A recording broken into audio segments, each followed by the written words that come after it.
Brothers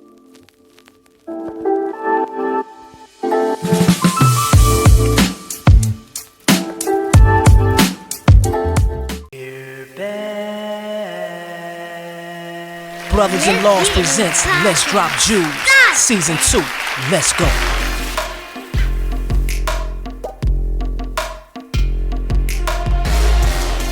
What's up, everybody? I am your host, LaVar Huggins, with co-host Victor Robinson Jr. Welcome to Let's Drop Jewels, and we are Brothers in Law. Welcome to the podcast that's intended to educate, motivate, and inspire the world. For more information on Brothers in Laws, you can follow us on Facebook at Brothers Law and on Instagram at Bros in Laws. And if you would like to contact us, you can email us at brosinlaws@gmail.com. And now it is time to open your ears and receive these jewels we about to drop on y'all. Another episode of Let's Drop Jewels. I am your host, LaVar Huggins, with co-host Victor Robinson Jr. Hey, what's going on, everybody? It is Super Bowl Sunday. The LA Rams and the Cincinnati Bengals going at it at the City of Champions Stadium in California, right? Yeah. Better weather than North Carolina right now, right? What you think about that, man? Who you going for? Man, you know what, man? I got my heart set on the underdogs. I think Cincinnati is going to pull it out, man. A lot of people are going to argue against it. You know, Matt Stafford, you know, his opportunity to showcase his ability, got it.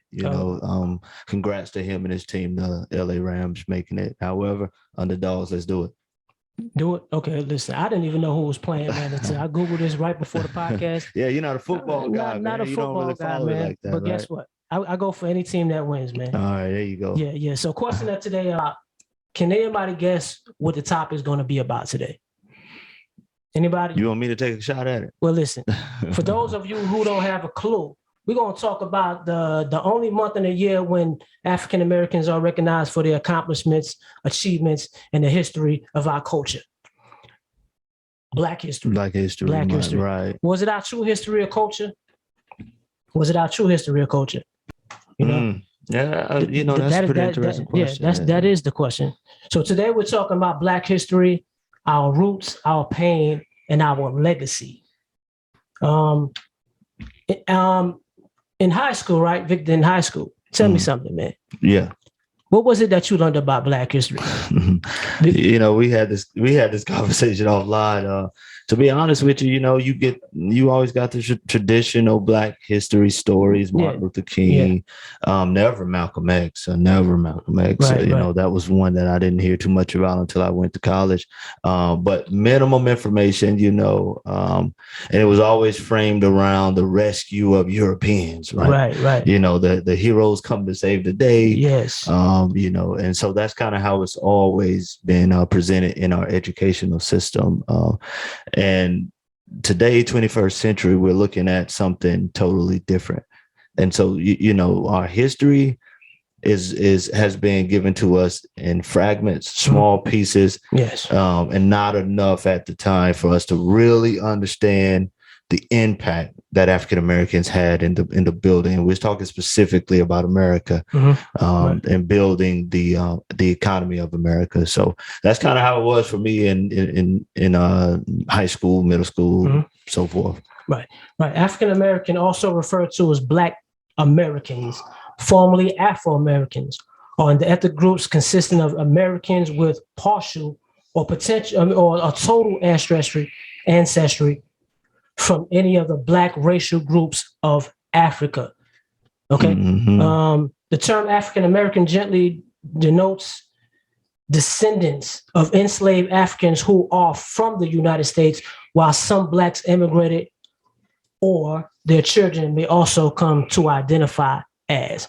And what I mean by that, American history, the Black history that you learned in high school, was the history of the ones that came here after slavery, the ones that was involved with the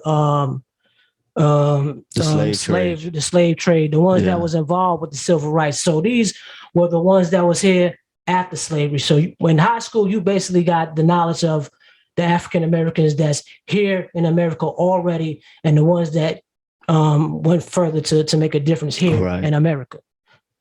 We talk about slavery, we talk about civil rights, we talk about oppression. These are the things that you heard in high school. You know, you was never given African history, whether you know it or not.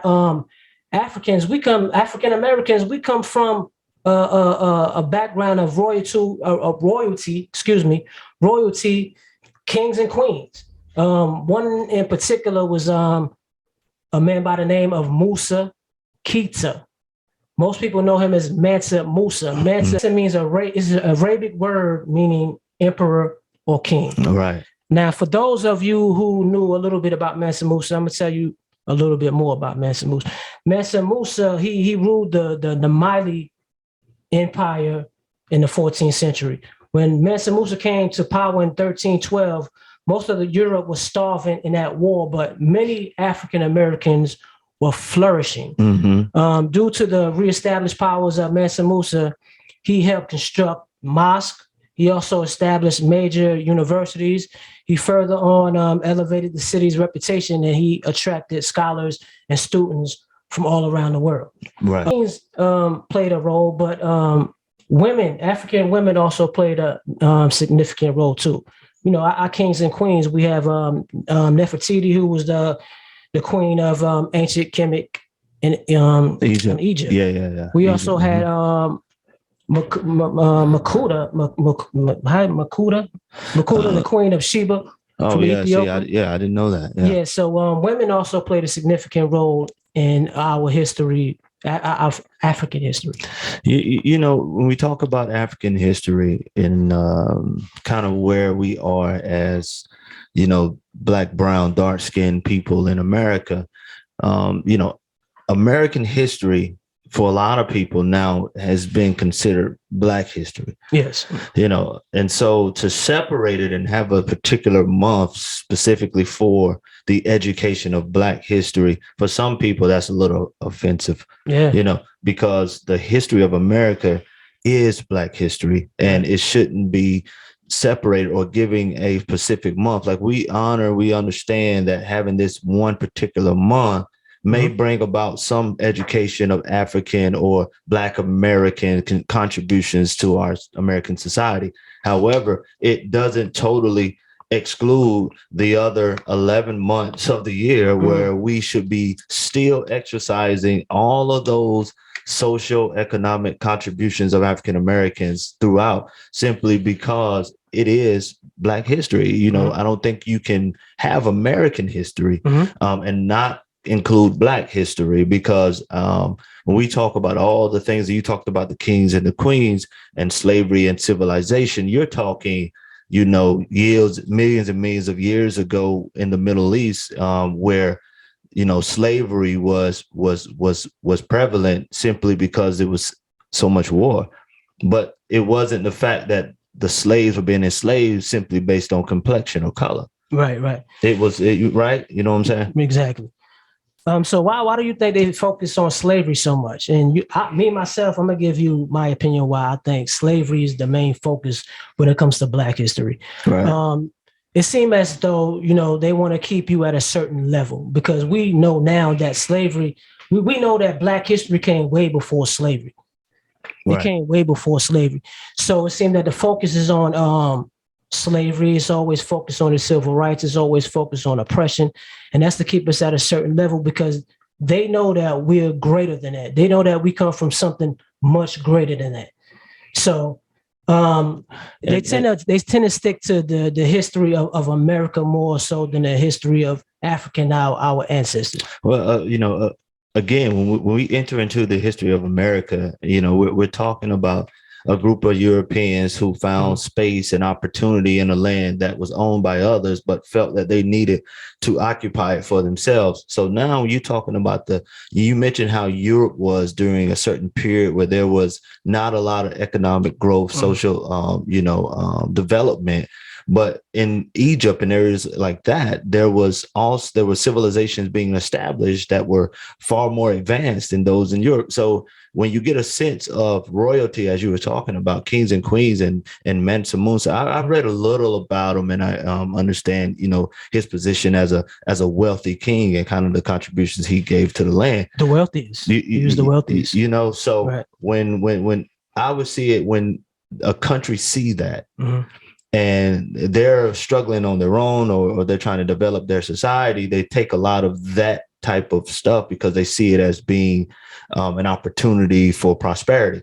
And so when American history starts, it starts with the idea of prosperity, money, growth in economics and things like that, and labor.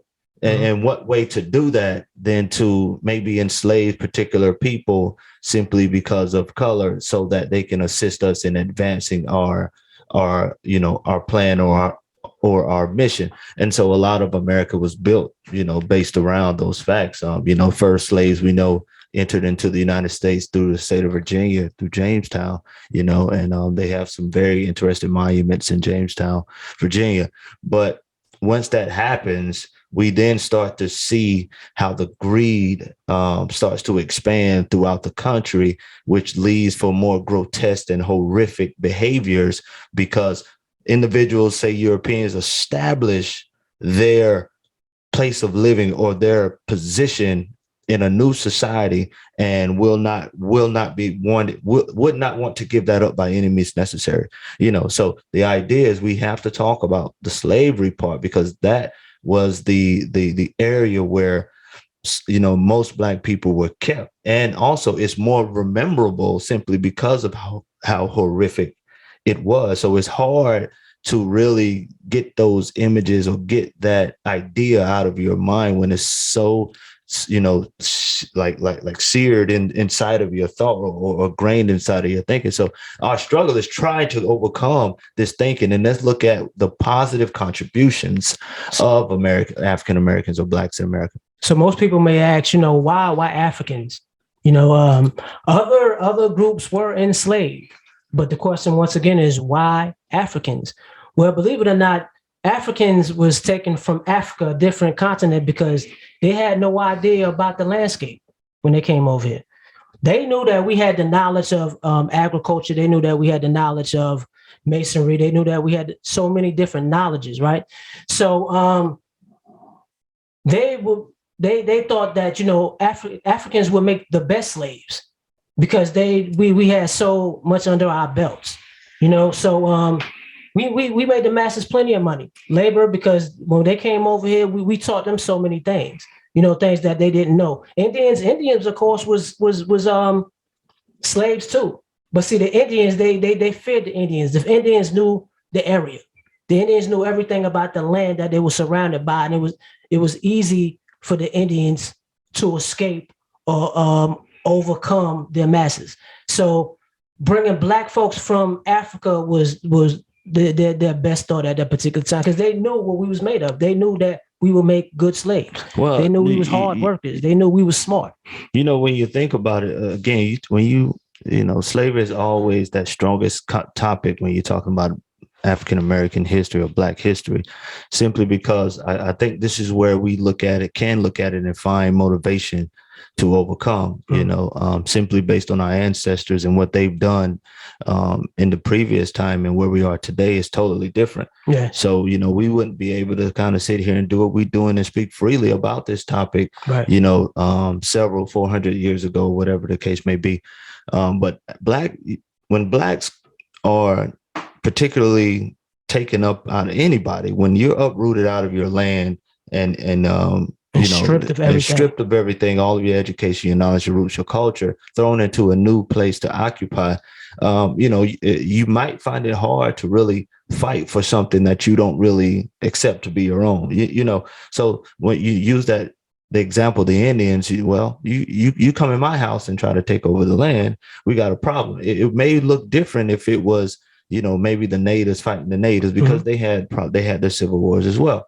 But at the same time, when you take me from my entire continent, and put me in on a a place I don't know new nothing continent. about. Right. I may find it hard to fight for this land, but I would fight for my freedom, and that's where we kind of evolved, and as a people through history, we began to fight for our freedom. It wasn't the land that which we were in, but the freedom that all others was given in this land, and based on our contributions, hey, there's some freedoms that we should have and some liberties that we should be able to enjoy as well. So that's what kind of sparks a lot of the activists and the civil rights movements and things like that. Right. If it wasn't for our Harriet Tubmans or our Rosa Parks or Martin Luther King or our Malcolm X, we wouldn't have exceeded that far. We had we as people, we came together and we made these things happen.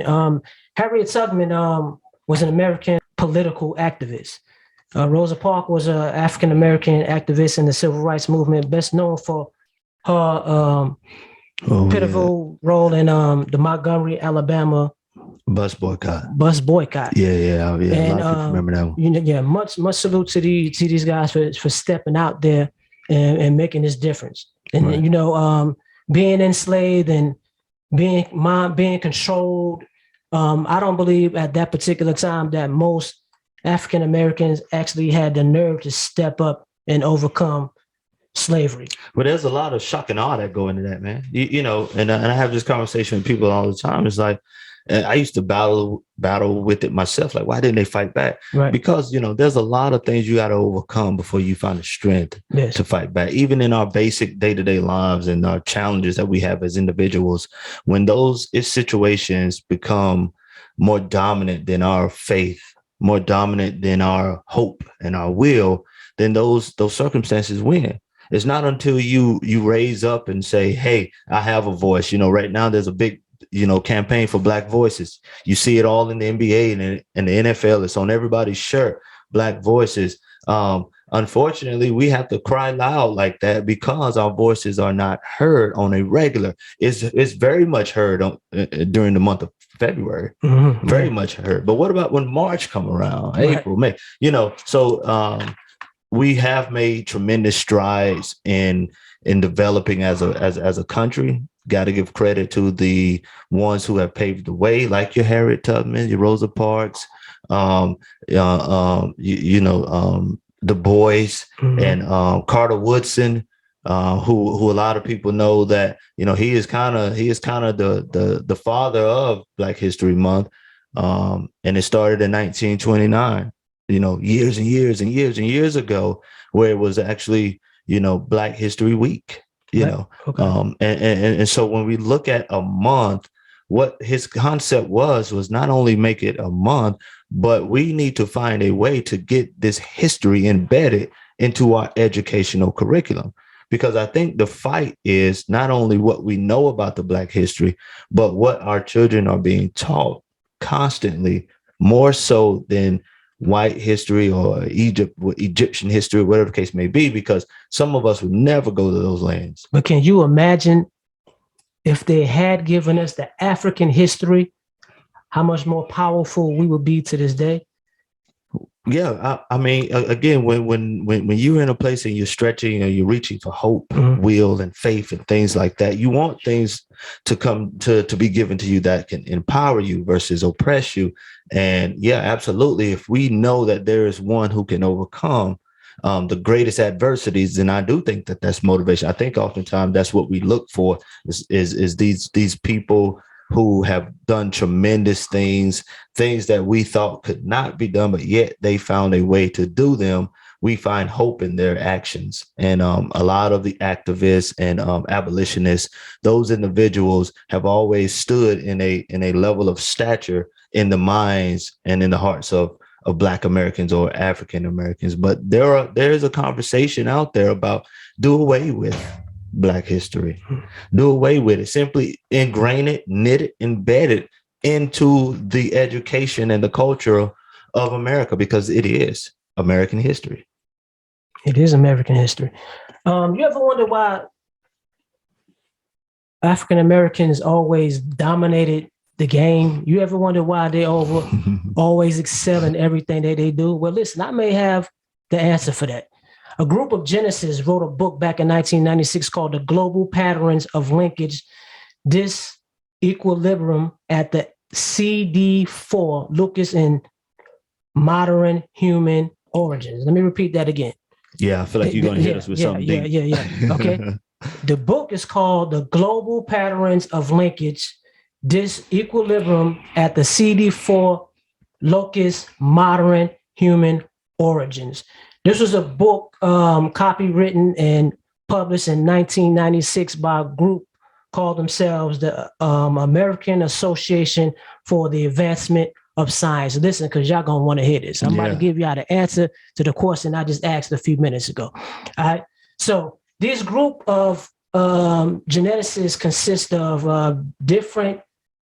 15 different geneticists from around the world, from different universities around the world. This particular group did DNA testing. Now, they did DNA testing on DNA testing strands. DNA testing strands are, say, like, for instance, I take a piece of your hair and I do DNA testing, and I found out that you're the only person in the world that had this particular genes. Well, within the DNA, there's a DNA series which consists of numbers. All right. The higher the number are within the DNA series, the smarter the person or the group of people are. Okay. So these geneticists went into 116 different countries, right? And they did testings on humans, but they started off on doing testing on the orangutan, the apes, and the chimpanzees. Okay. The orangutan DNA series was rated at a 3. The gorilla DNA series was at a 6, and the gorillas was at a 5, and the chimpanzees DNA series was at a 6. Okay. So after doing testing on the animals, they went into the 160 countries and started doing DNA testing on different groups, ethnic groups. Okay. They went into France, they went into Germany, they went into Russia, they went into all these other countries and did the testings. And for human groups, all human groups tested at a 6. Okay. So, and that's related to that's related to the DNA testing. Yes. Okay. DNA testing. Okay. So when they went into the cities of Africa and they did DNA testing on the Africans, the DNA series came back at a 9, at a high level of 9. Oh, wow. So that answers your question. This is why the African-American woman, the African-American man exceeds at everything that they do, because you might hear that saying, it's in our blood. It's literally in our blood. Yeah, you don't have to take my word for it, like LeVar Burton said from Reading Rainbow. Do your own research. Yeah. Research this. This is nothing that could be made up. Okay, so you got to think now about what I was saying earlier in the podcast. We come from royalty. It's not in our blood. It's in our DNA. Right. So that is one of the reasons I believe that African history was never taught in high school at that particular time. Well, yeah. I mean, the reason, again, there's so many areas where you can argue and speak from when you're talking about why the particular people and things like that. But understand that this is where Black history has to go beyond slavery. Yeah. But it does contribute. Everything you're saying contributes to the paralyzing of an entire people, simply because one has made themselves dominant over the other. So what we like to do, we like to educate and we like to empower from this podcast, and to let people know, like, if there's a struggle where you feel like that you're not really capable or able, or you don't compare to another person simply because of your race, that's out of your control. Secondarily, is that we see based on all the evidence that we talked about, there is levels of high intellect embedded in, different races and ethnic groups. And our focus isn't to make African Americans seem to be better than Black, whites or other ethnic groups, but it's to give you a start, a baseline or a foundation. If you are struggling with understanding where you come from, right? You got to do your history. You got to research. You got to find out, because if you're looking for maybe hope and faith and things like that in somebody, then obviously you may have to consider who you are. You may have to consider who you are, because there's a lot to it, man. Well, the information that's given, I think a lot already know the reason why we're put into certain positions. I'm talking about as African Americans here. Like I said, this goes way back before slavery. Right. Black history goes back way before slavery. And I believe that a lot had the knowledge of these particular resources, the reason why we're put in the position that we are today. Yeah. And again, there's so many studies out there. There's one book I was reading, The Medical Apartheid, and it speaks about some of the mutilation and the grotesque things that were done in the name of science on African Americans and things like that. And what best species or specimen to use is one of a slave, which was particularly at the time Black people. But I think we've overcome so much, and not with just the song itself, but with our actions and our behaviors. Again, when you initiate a business or a podcast or something like that, you're defying what the country was built on. And we talk about America. Unfortunately, when we talk about we the people, that didn't initially include, slaves at the time. So now we're saying, hey, we want a piece of the pie, and rightfully so. And we're okay to look past race to do it. But for some, they're not able to look past the race to get on board, so that all can be considered equal and playing on the same field with the same opportunities. My thing is that forget race. Allow people to compete, showcase your ability based on the research data that you just spoke about. Then that level 9 gives me a great opportunity. Well, due to the information that was given, I feel like it is more noticeable to me. Well, that it was beyond the color of our race. Maybe it was the intelligence of absolutely. Obviously they didn't have the means to do all of this DNA research back then. However, I do believe that through behaviors and actions or an observation in Africa or any foreign land, they could see that. I mean, the area was flourishing. They were growing crops. They was building and doing anything, all those things. You're talking about an area like Mesopotamia, where a lot of the first slavery started taking place, and now that's over in Babylon. Now, if you ever been to Babylon, I got an opportunity to go there. Some of the 9,000 years ago, 5,000 years ago, when those buildings were built and painted and things like that, still stand today. So that takes some great intellect, man, some grand ingenuity for that stuff to still remain. Again, and I just think about the hands that built that. Not only that, the people in the area were of darker complexion. They might not consider themselves to be Black. They consider themselves to be whatever the culture is or the ethnic group is. But the decision to separate it by color obviously was a decision based on dominance. I'm here and you're there. And so through the history of Blacks, you talked about all the people who contributed to the change and to what we get to invest in and enjoy today. They would probably rather give that to the aliens. They're trying to say aliens built this and aliens built. They would probably recognize them more than they would African Americans anyway. Yeah, they would rather do that. But anyway, this Black History Month, and I sit back and I think, and I think about all the pain and the suffering that our ancestors went through, just so that we can be here today to even sit here in front of you guys and even had this podcast. We want to thank them for paving the way. Yeah.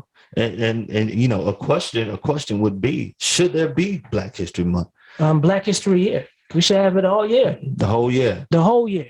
I think, man, a lot of the leaders that have come before us may have focused on race and color, right? Simply because it was prevalent, it was obvious, it was noticeable.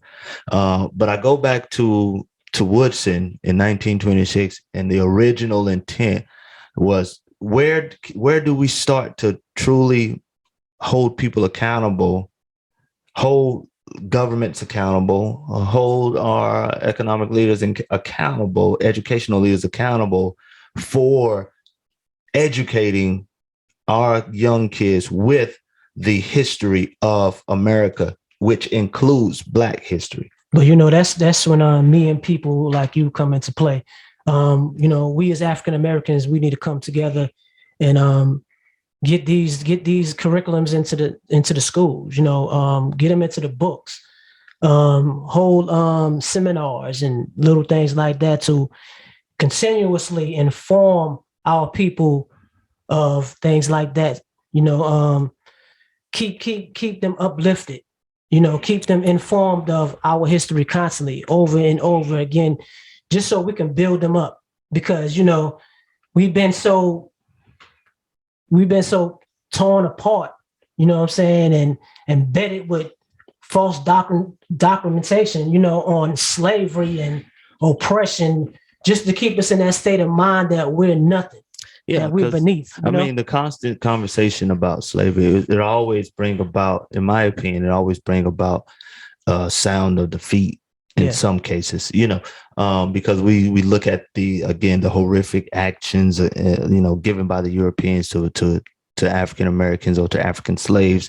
You ever been down to DC to the Black History Museum and things like that? To see, Emmett Till and things like that. It's just always disturbing. And I would charge everyone in order to not always see that and get angry, right? But always, if you see it, then become empowered, become more in tune, research and gain knowledge so that you can notice it. So you're aware of any of these discriminatory acts or things like that, and address them, because, some of them, they're microaggressions that still exist. And you may hear something like, oh, your child has nice curly hair, or, my kids are mixed. And, I think one lady one time mentioned, said, oh, the hair is like curly and nappy. And I asked her, I said, curly and nappy. I said, do you understand what you just said? Mm-hmm. Oh, I'm just complimenting his hair. I said, no. I said, one, his hair is his hair, period. And his hair, your color is your color, period. Yeah. That wasn't any compliment. That wasn't a compliment. But the lack of intelligence that most have when it pertains to Black history is a clear sign that we're not there yet. And it's education that needs to happen. Now, if you get to the institution where education is taught on a large scale to many and multiple people, then that's where it needs to happen. Because again, I didn't hear anything about true African-American history until I went to college and had to pass that African-American history class. And when I went, I learned a lot more things than I did in high school. Absolutely. A lot of those things I didn't even know existed. I'm like, really? Okay. But once again, it takes people like us to get the information out there. Sure. Because if we don't, as a culture, do this for ourselves, it's not going to happen. They want to keep you right where you're at. Yeah. And slavery and all these other things is just a constant reminder of what you've been through. Yeah. Not where you're from, but what you've been through. Yeah, because, you can't forget about that type of history, just like the Holocaust, just like Vietnam War. Right. You can't, Yokoshima, those horrific events where mass deaths happened, almost genocide, like a lot of that happened. You can't easily forget. But at the same time, there are people out there that are saying the conversation of racism should cease. Don't talk about it and it won't happen. Right.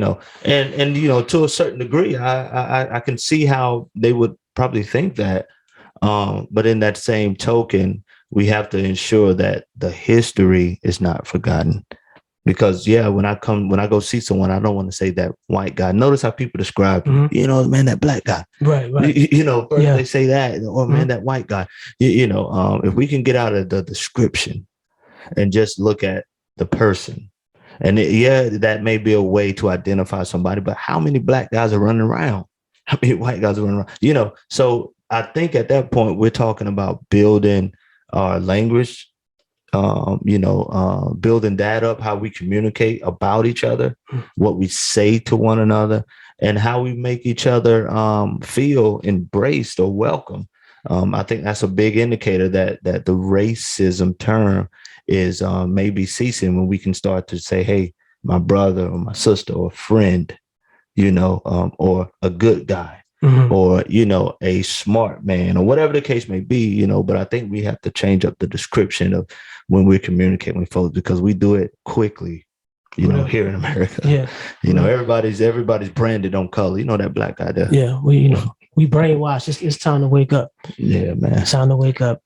But Black History Month, I think we need more than a month. I think that, we need a year, but regardless of that, everybody, we want y'all to stay up and lifted.